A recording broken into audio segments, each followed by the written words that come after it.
By the time this video drops, James Harden might be traded. The Houston Rockets might look totally different, and who the heck knows what's actually going to end up happening with them. Certainly one of the hardest teams in the league to predict this season. But if he wants to consider sticking around, they did get some shiny new toys for him. Christian Wood, John Wall, a couple others. Let's deep dive this year's Houston Rockets, see what it looks like they'll have if James sticks around. And even if he doesn't, obviously most of the other pieces will still be there. John Wall, not going to spend too much time on because I did a deep dive video up at top. You can see that. But he does love this reject dribble left to right. That's his favorite move. Still blindingly fast. Looks like he has his athleticism and speed still back. Still an erratic shooter. Probably don't want him taking a ton of those off the dribble, but I will say he's a better spot-up three-point shooter than Russ. He's a lot more confident taking that shot. Obviously still one of the best in the league getting into the paint, getting to the rim, and if he's bought in like this defensively, that's the best kind of John Wall, and if the Rockets have him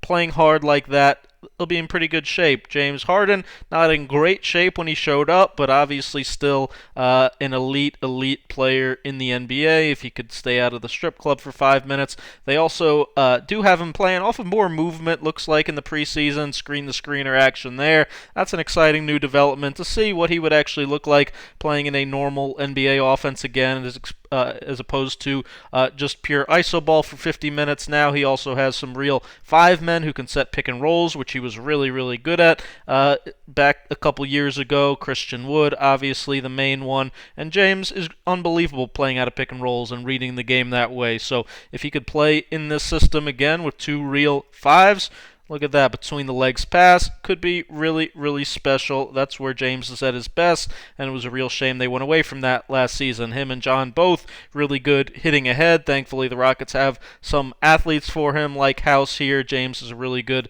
full-court passer.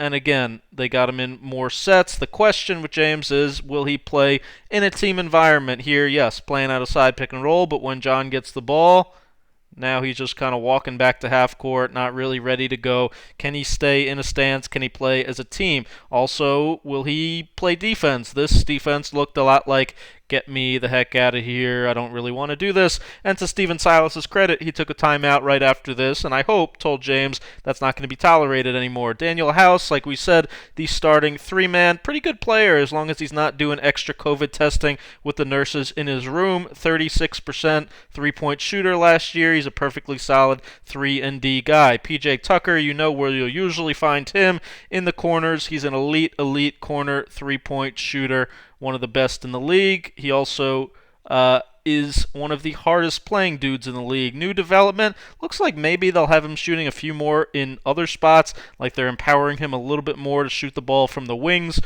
which Morey maybe wasn't a huge fan of. Here's the hardest playing part. He's going to dive on the floor constantly for loose balls, be one of the best hustle guys, and it's a real crime and shame that he's never made an all-defensive team because he's one of the absolute best on that end, switching 1 through 5, being able to slide, stay in front of guys, help defense, coming over to take charges. He is a relentless pit bull on that end and gives them a defensive identity if, again, he sticks around and is happy enough. Christian Wood, the big free agent signing from Detroit, averaged 13 and 6 in 21 minutes there. You probably didn't see much of it, maybe me neither, but you know what? He's pretty good. He's got some face-up game from the mid-post, and he can shoot the ball, most importantly. 39% from three. It's not perfect. He's not going to nail every single one of them, but in his one preseason performance, he did shoot the ball really well. He scored really well. He handled the ball full court in transition. He can dribble. He can shoot. That's a valuable five in today's game. Got paid a lot of money, but it looks like he's going to be worth it, and he's going to be able to make that leap from those 22 minutes to at least 30 or so minutes a night and be a really productive five-man. He also, again, gives them an added dynamic of being a legit five rolling threat. He can come over and protect the rim as well, which they obviously lacked when they went super duper small ball last season. He can also switch and will block and impact a lot of shots at the rim. Ben Mclemore revived his career in Houston last season, 10 a game on 40% three-point shooting. elite floor spacer when he can just catch and shoot and also run off some pin down type actions. He's also now unlocked from the constraints of Maury ball, meaning that they'll let him take some shots like this one from long two, but can he be responsible with it? I love long twos as much as anybody, but a lot of these are basically foot on the line. If you can make them, obviously that's all right, but he probably wants to be careful about taking too many of these that are basically 22 footers when you might as well just be behind the line in those situations. Eric Gordon is one of the elite six men in the league, just a pure bucket. He had a off year shooting the ball last year, only 32% from three. He does turn 32 on Christmas, but in the preseason he looked pretty good. He's going to mix in some strange air balls and such with his shots, but he basically, if he can see the hoop, he can make a shot from freaking half court or close to it. He is a lights out shooter when he has a clean look at the basket. I think a lot of those last year were contested, and certainly he did wear down a little bit.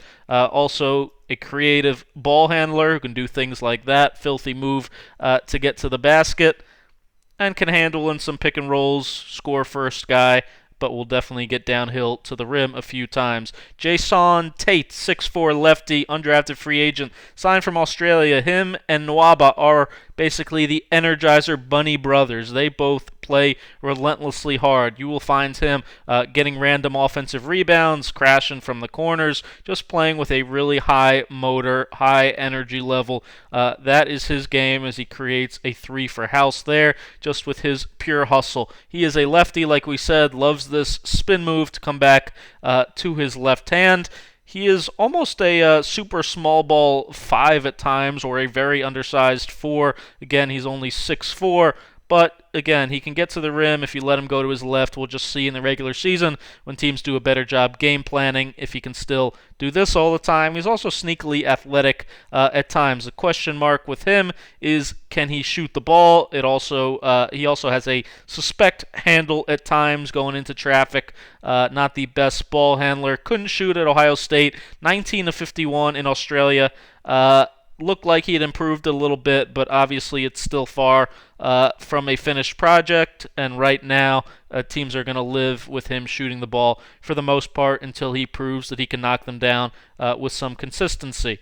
Like I said, he's even capable of playing some small 5. He knows where to be to get those rolls, and he's a capable finisher at the basket. He'll also compete pretty hard on the defensive end and give you good, disciplined, solid defense.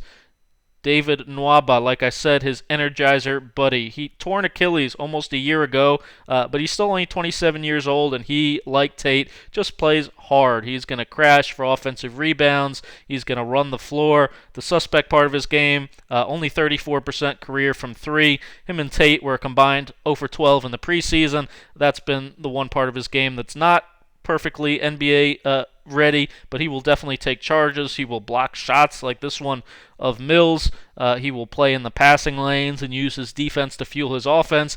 Basically, he just plays with frenetic psycho energy at times, which can be good as long as it's harnessed and he's not too manic, but he is a phenomenally hard-playing player and one of my favorite guys in the league to watch when he's playing like that. Boogie Cousins shot the ball great in the preseason, looks to be in the best shape he's been in a long time, obviously missed all last season. He's a very capable passer out of the post, and then obviously, like we said, he can also space it back out to 3, where he looks pretty damn good.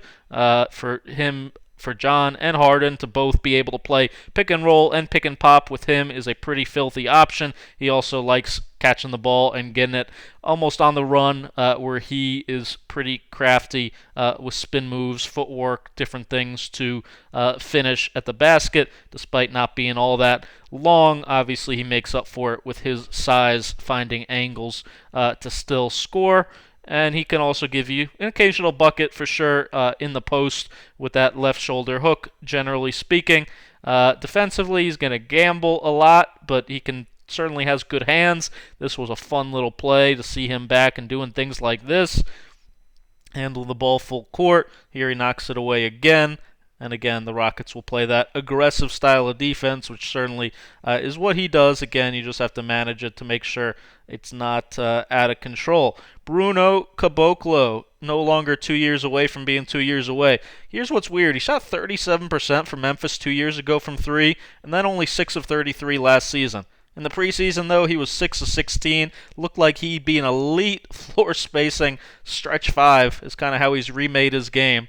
And again, who knows if it'll really hold up, if he'll continue to shoot the ball like this. But if he can, the Rockets may have found a gem at the backup five. Obviously, we see it's not going to be perfect. He's going to be hit or miss at times, but certainly looked very comfortable playing out there in the preseason, even taking step backs off the dribble. How about that? Knocking him down with confidence. Bruno is back, baby.